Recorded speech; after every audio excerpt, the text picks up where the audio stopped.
Welcome to Cut the Bull, an insightful podcast which addresses the news of the day and the cultural issues plaguing our society, bringing logic and context to these topics and discussing solutions too real for mainstream pundits. Now, here are your hosts, Charles Love and Wilfred Riley.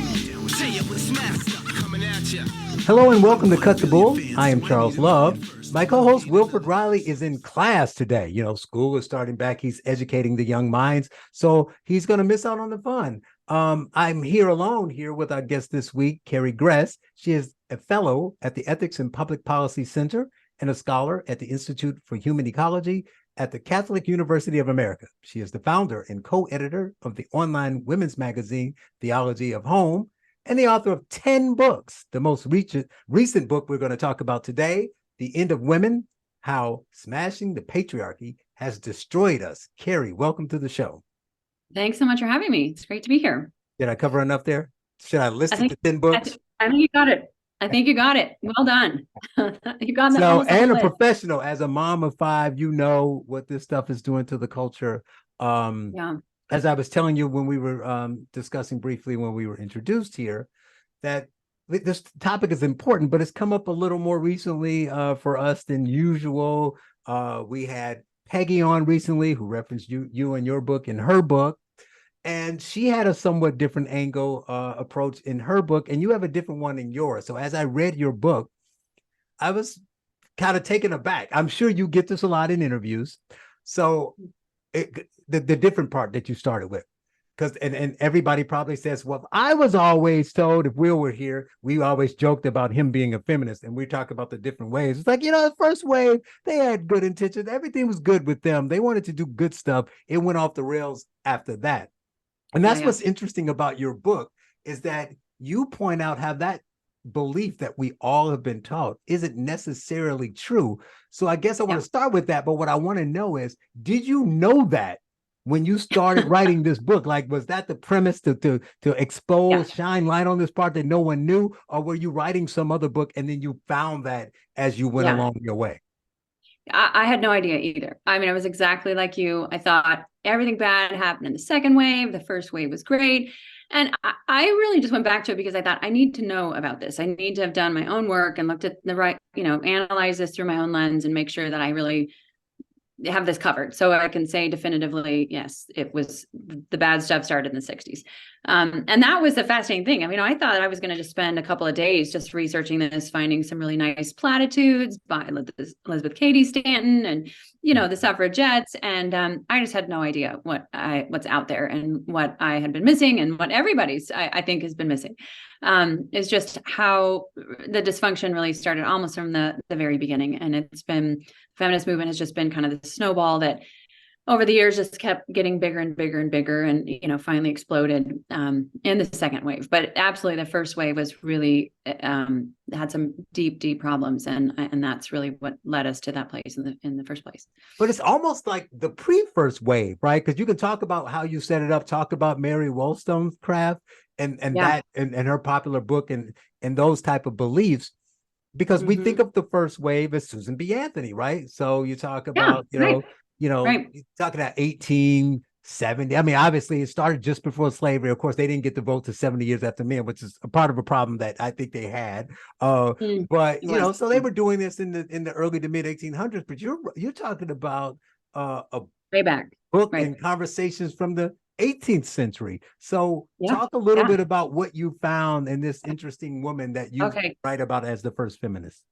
Yeah. So the fascinating piece was really that this family, actually, Mary Wollstonecraft is the mom, and she was a very outspoken pro-French Republic, French Revolution kind of writer and thinker. And she's writing along, talking about, we need to sort of just completely redo society, along with a lot of the French revolutionaries. And so she dives into the question about women, and she really sees that, we need to just get rid of, any kind of hierarchy, anything like the church or the military, anything like that, and just this egalitarianism. So that's kind of where it starts. But her husband was this man named William Godwin, who's kind of a celebrity at the time because he was very anti-marriage. He was very he was an anarchist, and people just thought he was amazing. So these two are married. They get pregnant, then they get married, and which was also a huge concession for both of them to make, because he's like on paper saying, I don't believe in marriage, and here he is getting married. So unfortunately, Mary Wollstonecraft dies in childbirth. 10 days after her daughter Mary Godwin is born, she passes away from an infection. So Mary Godwin ends up becoming Mary Shelley, who wrote Frankenstein. Most people know of her work, Frankenstein, know her through that. But a lot of the ideas from Mary Wollstonecraft and William Godwin are absorbed by this very impressionable young man who becomes the English poet Percy Shelley. And Percy Shelley ends up being very taken with Mary and marries her. Of course, he had a wife already, and she ends up committing suicide after he leaves her. And anyway, the Percy Shelley life, he dies, I think, at 29, but he's just this radical romantic poet. So while Mary Shelley's writing about Frankenstein, he's actually writing poetry, and he includes this woman named Cythna, who's the first independent woman. She has no husband, no children. Her one real relationship is actually with Satan. And he creates this woman who becomes this icon for feminists, years later. He also he rewrote Genesis to include this idea that, Eve was given an opportunity by the serpent. This wasn't a bad thing that she was tempted by the serpent. It was a good thing. So he's going all the way back to the beginning of sort of Western civilization and trying to rewrite the myths. And that's really what took. And so he's got these three pieces that come out of his work. And, collectively, obviously Wollstonecraft was involved in that, influenced him in this, but he calls it the women's revolution. And so the three pieces are the free love, the idea of free love, which he was a huge proponent of, and getting rid of marriage. So that's what he took from his father-in-law. Then the idea of collapsing society, which became smashing the patriarchy, and then also the role of the occult. So these three things end up becoming like the major pieces of, certainly in the 1800s, what feminism was. And I think we can see them rolling forward, how they, were changed a little bit, but they were still there in the rest of feminism, up even through today. So it was fascinating to find all of this, because, who would think this English poet had anything to do with what we're living through in our own day and age? Well, I could spend an hour just talking about 3 or 4 different aspects of that. But one, we got to fit in what we can. So I got to do this. We're going to get back to the women, because it's about feminists, and talk about the women. But one thing, right, I think differently from most people, and I can tell by the way you write your book that probably so you might find this interesting. One thing I've always been kind of toying with in the back of my mind, and your book kind of brought it to the forefront. So we're smashing the patriarchy. Men are bad, they're oppressive. So we need all this kind of stuff. But what you lay out so well in your book is what has been my thesis is, okay, because I argue from a standpoint of giving people their argument. So let's assume you're right. Let's give you your argument.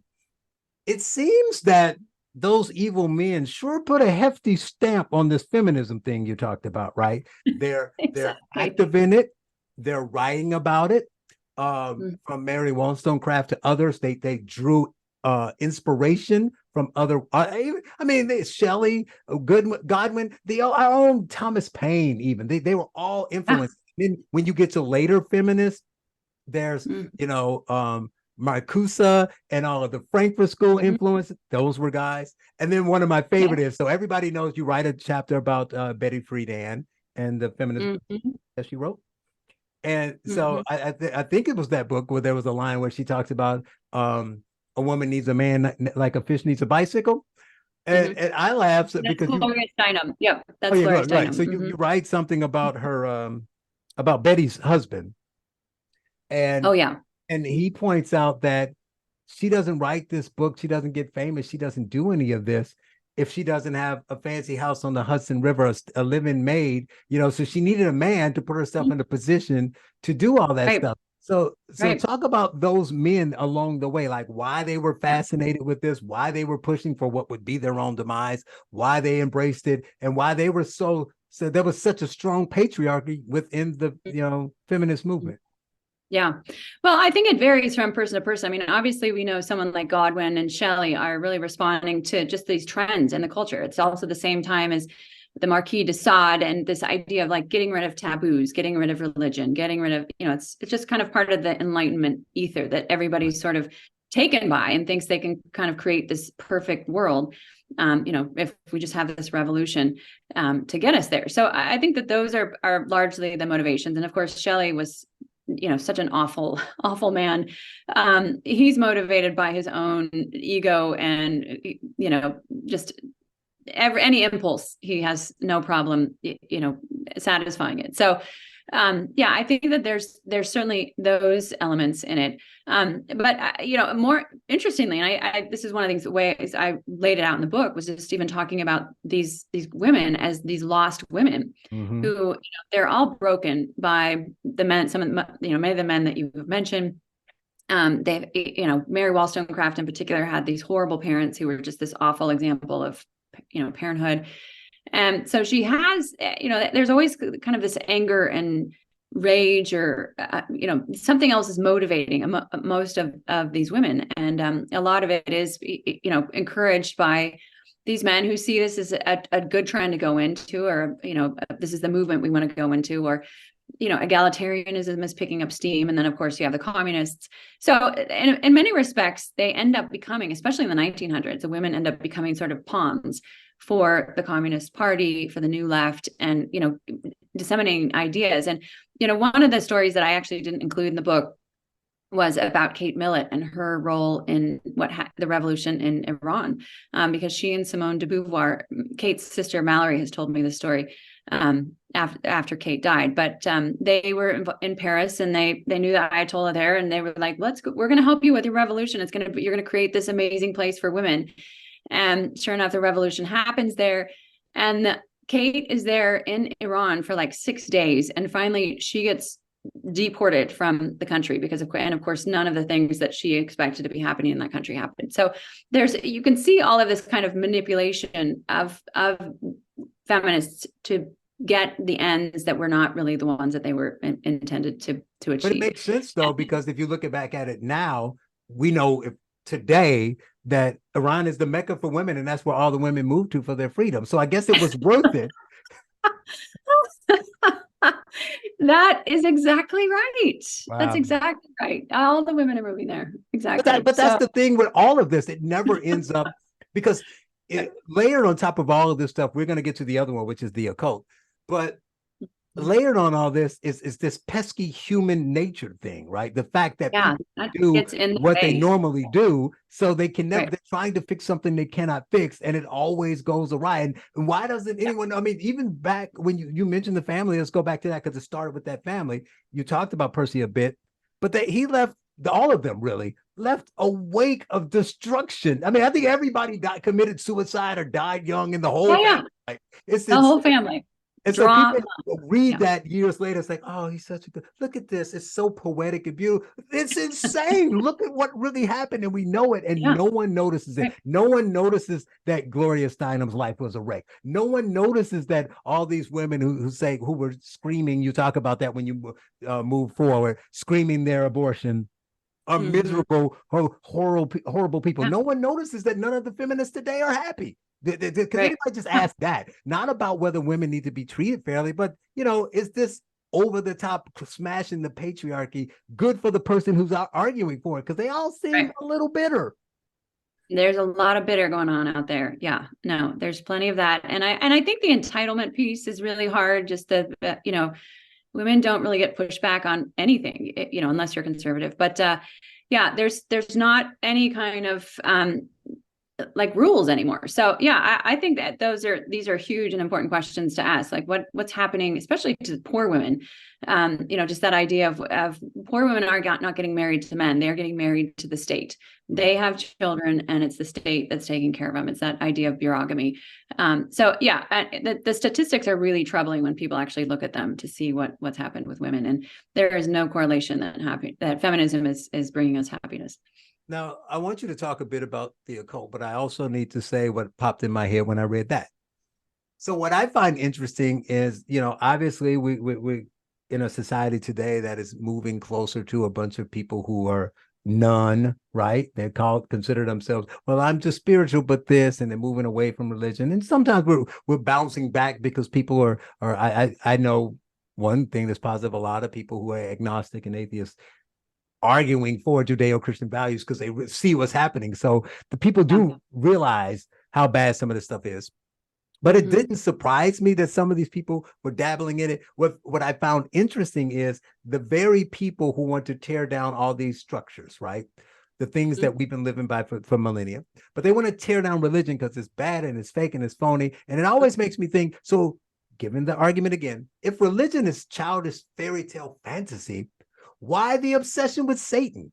So they think it's fake, but then they become obsessed with the negative portions of that same religion. So if the religion was fake, you think they throw it all out, but they embrace, right? There's seances, there's talking to the other side. Why? You don't believe in that stuff. How can you say you don't believe in Christianity or religion or any organized religion? Religion is bad, but when you die, you just bones and dirt, but let me talk to the other side. So talk about their fascination with it, how it seemed to continue even as you got to other generations. It didn't go away. And why you think that was so important to them? Yeah, no, I think one of the interesting things is just the patterns that keep repeating themselves when you start looking into this. This is an established pattern in the movement. Again, starts with our friend Percy Shelley, who had this fascination with the occult. I think he slept in a coffin one night so that he could meet the devil. And anyway, there was just nothing that limited him. He's actually thrown out of Oxford for writing something about atheism. So just like you said, he doesn't believe in God, but he's dabbling in the occult and the dark side. And even this, you can see this in Frankenstein too, that this is part of the questions that they're asking of like how creating life and all of that. And then he starts all this, questioning and remaking Eve and whatnot. And then you fast forward and you get to really probably Elizabeth Cady Stanton, just to shorten it down. There's a few people in between, but she was raised a Calvinist. She abandoned her Christianity, and this was at the time in New York. It's this Great Awakening in the United States, and there's all these rallies. But what most people don't know is that these supposedly Christian rallies also featured a lot of mediums and seances. And so she gets involved in kind of that movement because there's a group of people they have these tables called these spirit tables that will knock. They ask it a question and the table will knock and answer. And so she's involved in that. And she has her own table that now is actually in the Smithsonian called the Spirit Table. And that's where she says she got the idea for the Seneca Falls Convention. And so she's not in any way disconnected from this movement. In fact, her whole demise kind of comes later and really set the suffrage movement back like 30 years. She starts associating with this woman called Mrs. Satan, and Mrs. Satan, just to shorten the story, has been a medium her whole life, and she was such a good medium that she was able to. I think she ended up advising one of the Rockefellers, I think, and she did such a good job in advising him through her spirits about what stocks he should buy, that he sets her and her sister up with their own stock company. They become brokers. She runs for president, all these things. So Victoria Woodhull is actually her real name. So Victoria ends up, Elizabeth Cady Stanton's upset because they're not getting very much attention for their suffrage movement. So they're like, why don't we have Victoria come speak? Well, Victoria is this free love speaker, and she gave this really scandalous talk to all these suffragette women about free love. And anyway, it created this huge scandal, like the OJ trial. It was crazy.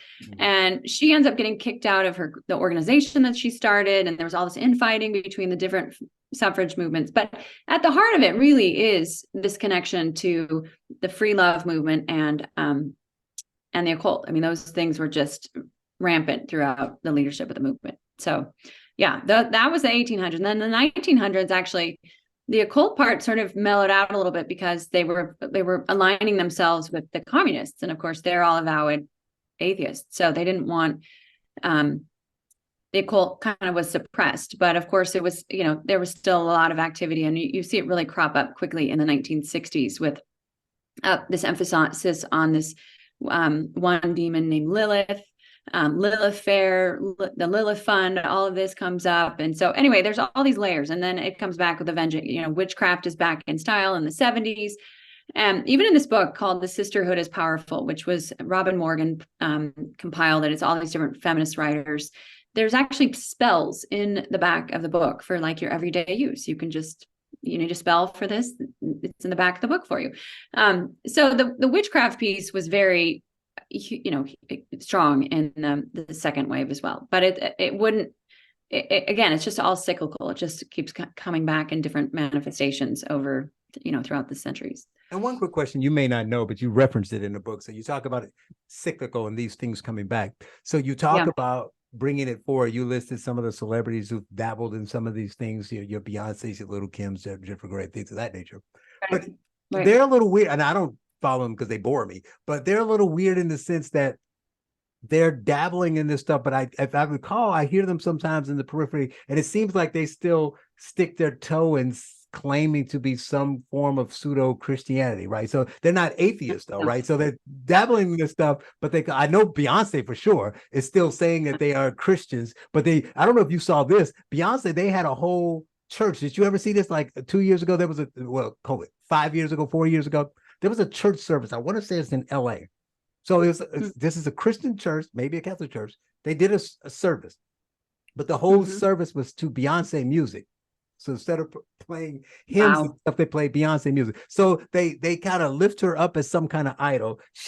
Her and Jay-Z are toying with this kind of, dark stuff. But then if you talk to them, they still profess Christianity. So do you see that as being something different that they're doing? All these celebrities today that are toying with that? Yeah. Well, I think it's super interesting because they don't, we're sort of in this age of, we don't have reason anymore. So we don't have, Christianity and our beliefs just are really about emotion. So we don't really see how these things would like cancel each other out. And, but I'm seeing a lot more of just the goddess worship aspect of it. Madonna's done these kinds of, Halsey just did a video maybe 2 years ago about this, making herself like the Virgin Mary. But Madonna just did another in the Italian Vogue, just did this whole photo shoot of like the Last Supper, but instead of men, it was all women. It was just horrifying. So that's really more the direction I'm seeing. But you can see the allure of that because they are treated like goddesses. They make money like, there's a kind of worship there as females. And this is, something that's older than dirt, really, is that worship of women as goddesses in different ways. So I think that part is really interesting too, that it devolves into that. But that I haven't looked into what's going on with the Christian side, other than, people just don't have reason and they think they can just sort of cobble together whatever they want to, whatever sounds right in the moment, I guess. Right. Now, the family is an important part. Now, I think that our problem today is that we are so over-educated from the elites and the people who buy into this stuff. They have enough of a track record of these old books and all this kind of stuff so they can read all of these damaged people. It cut off the part about their damaged lives and just read the book and get swept up in it. Right. But I find that as bad as their ideology was, you write about it, how they were kind of torn. Like you just talked about Mary and Godwin being free love people who are against marriage, but they got married. And they were saying, this is weird. I know it's weird, but they did it. Women, and this weird piece about for women to be equal, it's not even just treat them the same or whatever. It's almost to remove all the things that make them women. So downplay motherhood and all this kind of stuff. But they have kids and they do all this other stuff. They try to be motherly, do this kind of thing. Whereas today, it seems like it's a badge of honor to not have kids. Like you talk about the shouting your abortions. You talk about Gloria Steinem saying, well, look, I wouldn't have been able to do this if I had kept that baby. Maybe you would have done some other things. You wouldn't have just died. She was like, my life would have been over. So you would have had this baby and just died, so they believe that. And then they're all excited about it. It's like, I wouldn't be an A-list actress if I didn't do this. They're like, who needs that? Right now, every once in a while, you get a breakthrough celebrity who says, I'm a work-life balance. I want to do both, but they're shunning this in great numbers. So, but isn't that one, obviously you think it's bad, mother of five, but isn't that one antithetical to their nature? And at some point they're fighting against their nature and they're going to be disappointed about it later, like many of them were, like they were quoted, or what leads to where we are now with, how this forced equality turns into men can be women, and then they're erasing themselves. So they put the women in the position we're in now by saying erase anything, don't elevate women with the girl boss, but don't elevate women who work at home. Let's put them down, right? Traditional women are bad. And so they kind of I don't know, aren't they crafting their own demise? They are. You said it so well. I feel like I don't really need to say anything at this point. I mean, you hit that one out of the park. Yeah, I think that's exactly what's happened. And that's sort of the point of the whole book, is to just really show that we have, feminism has asked the question, how do we make women like men? It hasn't asked how do we help women as women. It said how do we make women have the lives that we think men have that are better than women's lives. Right. So that's been the real goal. And so it shouldn't surprise us that if they're trying to get rid of gender, and they're trying to get rid of, particularly motherhood, that in all of its forms, then they're really trying to make us like men. So yeah, it shouldn't be surprising at all. But in the meantime, of course, there's this weird schizophrenic dynamic of like, well, we hate men though, but we want men to become like us. So it's just this bizarre, continually perpetuating anger, because they're never doing it, that which is part of human nature, which is to be in community with a man in a complementary relationship and create children. This is what human nature has done and what humans have done for millennia. And so we're trying to strip that away and make, reinvent ourselves as something else. And that's clearly, not working.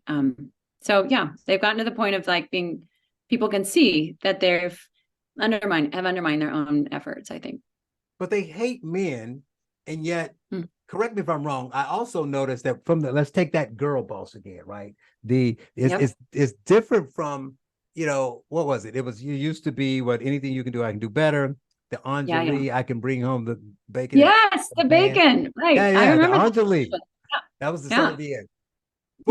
But today's girl boss, I find, successful or not, no knock. If that's what you choose, not a kids, I'm going to do whatever. What's her name? Sheryl Sandberg. Let's talk about leaning in.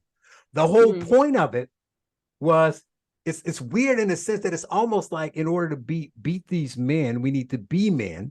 So that also negates any agency women have, because you're not saying there's something unique. I would disagree with it, but it'd be a different argument if you say there's something unique about a woman that makes her positioned innately to be a better real estate agent, a better accountant, a better CEO. But that's not the argument they're making. They're making the argument either we're 50% of the population, so we need 50% of the board, weird, or we can be just as successful as you. Look at these women who went to Harvard, got advanced degrees, and moved up the corporate ladder. And they're successful, true. But when you ask how they did it, well, I put in the time. I didn't bother to have kids. I worked 18-hour days or whatever. So basically, you did the same thing. You became Bob. You're not leaving Bob. You're basically the same thing. So the girl boss is really becoming the boss by mimicking what he's doing. So is there anything unique? I don't want to put you in the box because that's not the conversation, but I just use it as an analogy. It's kind of like the race talk we have. So they'll say blacks are disproportionately affected in X and we need to close the gap. Sounds great. So what do we need to do? But then they could use white to compare everything. Well, yes, I might be doing well and I'm a successful actor, but how much is Chris Pine making, right? I need to compare what I'm doing. How many businesses and homes does he own? So you do that too often and it becomes, so now it's the litmus test isn't success or opening doors to allow you to do stuff. It's measuring what you do to them. So basically you're saying they're the gold standard. So now you've made the white man the gold standard because everything I do is measured by them. They're doing the same thing. They're saying the only way a woman is successful fully is if she matches Jeff Bezos. Also ignoring that very few people will match the richest man in the world. Right? Yes, exactly. 2 people vying for that spot, and that's the list. So average guy who went to Harvard, who's very smart and doing well, can make $300,000 a year, right? Do really well. He's not going to be Elon Musk. So the fact that we're using that, it's just the wrong measuring stick. And it makes me wonder, like I always say, do you really believe what you say? Do you think they really believe that women are equals in every way? Yeah. Well, I think, again, you articulated that beautifully. I think this is why the narrative has been so strong. I think they believe that, but it's because that's what they've been told every day of their life and every medium that they've ever encountered. And this is what, one of the points I drive home in the book significantly is just the fact that we have this closed system where this is what women have been told literally every day of my life. This is, we hear this. And there's not any other kind of alternate narrative. I mean, you see what happens when, that brave woman steps into the public square and says, maybe this isn't right. And, she's either belittled or ignored or, canceled very quickly.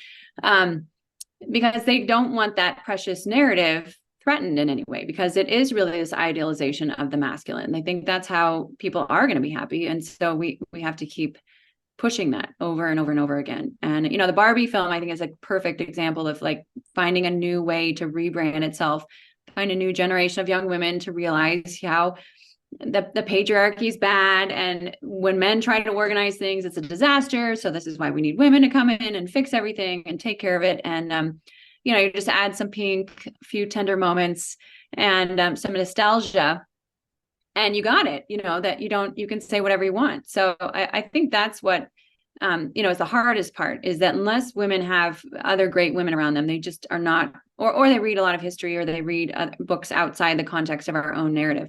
They're just not going to be able to figure this out because it's so prevalent. And I think that it's important for men to know this, because there suddenly can be some compassion in a place where there's probably been a lot of resentment towards women, is when you recognize that we have been brainwashed from the day one. And, so many of us that just don't even know how to think about any kind of alternate universe.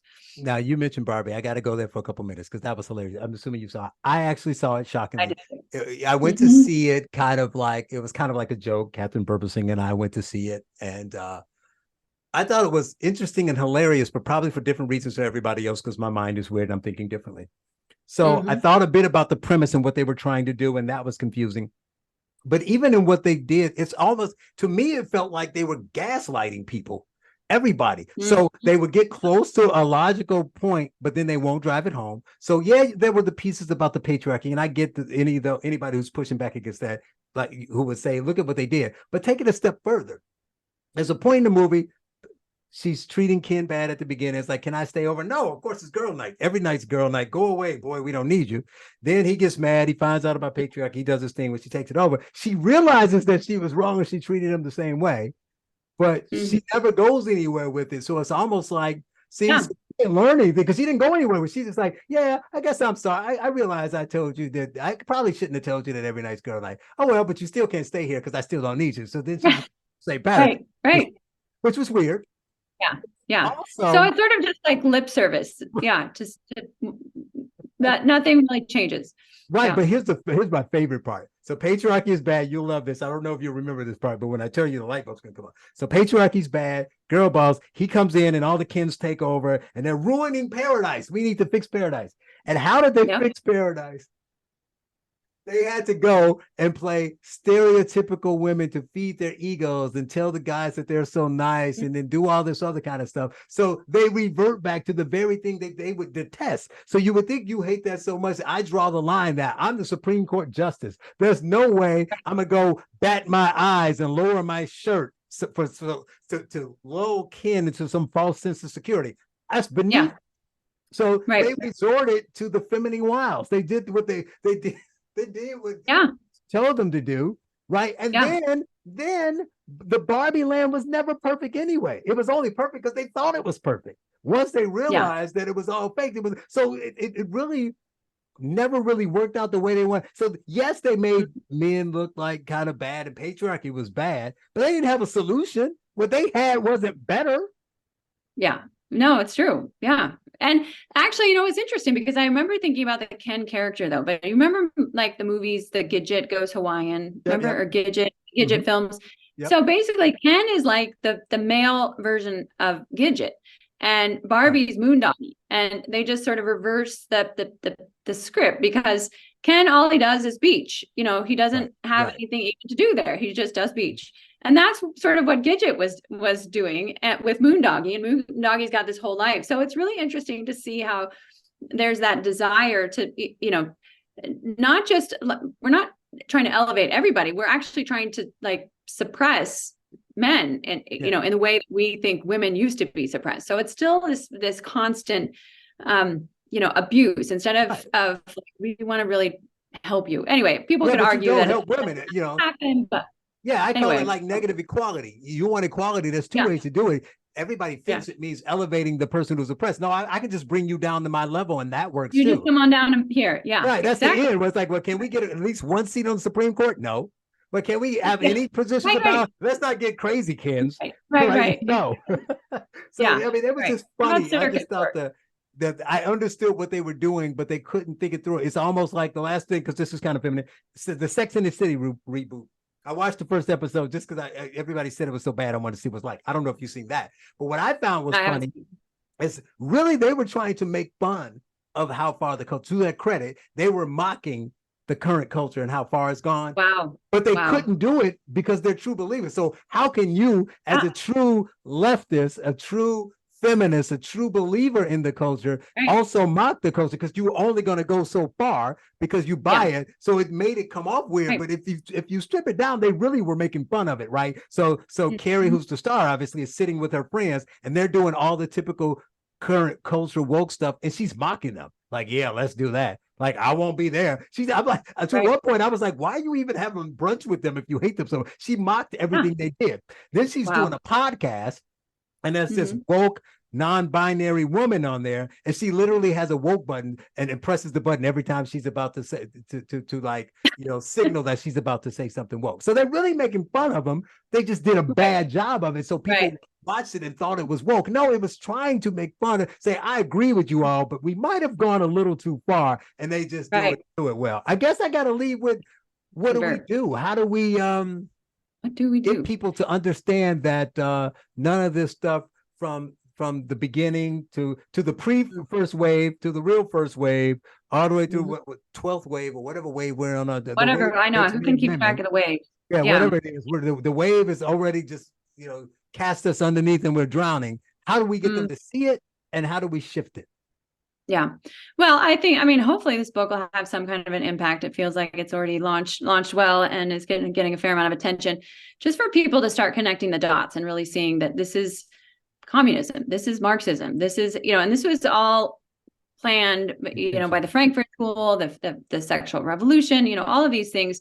And all that it really does is just give more power to the state and to, you know, tyrannize our lives. So I think that people are waking up to that. It feels like people are paying attention in ways they certainly weren't, you know, 5 years ago. I think even just, you know, Matt Walsh, I think, has done an amazing job of just raising the issue. You know, one stupid question, what is a woman? It's amazing. You know, it's what a question can do to just really point out what people they realize what they don't know. And I think that obviously has created a kind of conversation that this book hopefully contributes to as well. But yeah, I think it's a matter of also working with women, but I think men need to, and I'm not suggesting in any way that men sort of walk into that buzzsaw of having conversations. I think we should just take over the movement again. We should become Percy Shelley. We should just take the movement. It's ours now. Yeah, I haven't thought about that. I'm going to have to give that some thought. Like, what would happen if you became Percy Shelley? Right. Started writing English poetry. Right. It's my movement. I will. All I do is write about feminism the way I think it should be. Well, who is this guy? Shut up. I am the leader of the feminist movement now. How dare you question me? You're the fake feminist. That's right. You just start being binary or something, and you would have such an audience. So I think that's great. Queer it out. Wow. Yeah, I don't know. I think there's you know, I'm seeing a lot of hope in a lot of different directions. And I think actually that's one of the reasons why the Barbie movie came out. I think a lot of women are questioning feminism right now. And, you know, this is a good way to sort of like hit reset, like let's rebrand it and make it look pretty again. And maybe people will warm up to it again.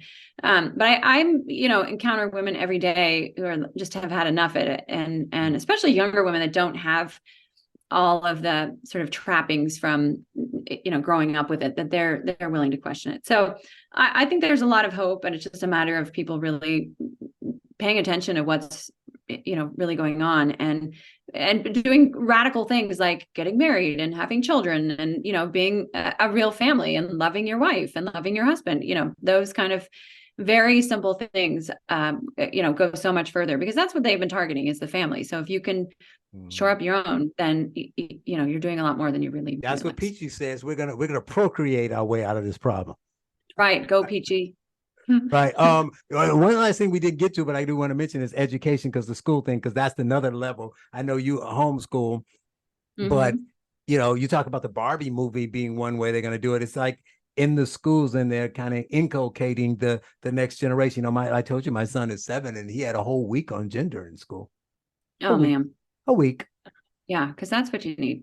I mean, no, that's how you, you may be a little old since elementary school, you don't remember, but if you recall, that's how we learned how to do math. If you probably just forgot because but when I was in first grade, there was one feminist, and one man wanted to marry her, and another man just wanted to have sex with her. How many men did she marry? And then the answer was 0. That's how you figured out how to do math. Oh my goodness. Wow. So that's another, frontier where something beneficial coming out of it. Some good math. So that's another front we have to battle. I'm sure you probably say homeschool, but many of us have to position ourselves to get there. So I joined the school board. That's the way I fight it until I get my kid out. I think that's genius. I'm a big fan of that avenue, because homeschooling is not easy. I'm not a good homeschooler. It's out of necessity. My kids are morally great, but they're not that bright. Well, no, I'm not good at it. I use all kinds of resources, and it's great. I mean, that's the nice thing, is at least at this point, they're not just wholly dependent upon me. But I just have to testify that you don't have to be a natural teacher in order to be able to homeschool. But I think that's absolutely another area that I love. The school board, people getting on school boards and being involved that way, and just even being a presence in the schools makes, I think, a lot of difference. Holding people accountable, because most of the time when you start asking questions, people don't really have answers. And then they, you sort of flesh things out and see what's really happening. And I think that can go a long way if, any parent can do that. Well, it's been great talking to you. She is Carrie Gress, author of The End of Woman, How Smashing the Patriarchy Has Destroyed Us, and 9 other books and 5 homeschool kids and so many other accolades. Carrie, it's been great talking with you. Thanks for joining me. No, it's been a pleasure. Thanks so much for having me. I got a country to save. God bless the US of A. Land of the free and the home of the brave. God get all of the praise. I got a country to save, 'cause I'm Patriot J and I'm saving the day.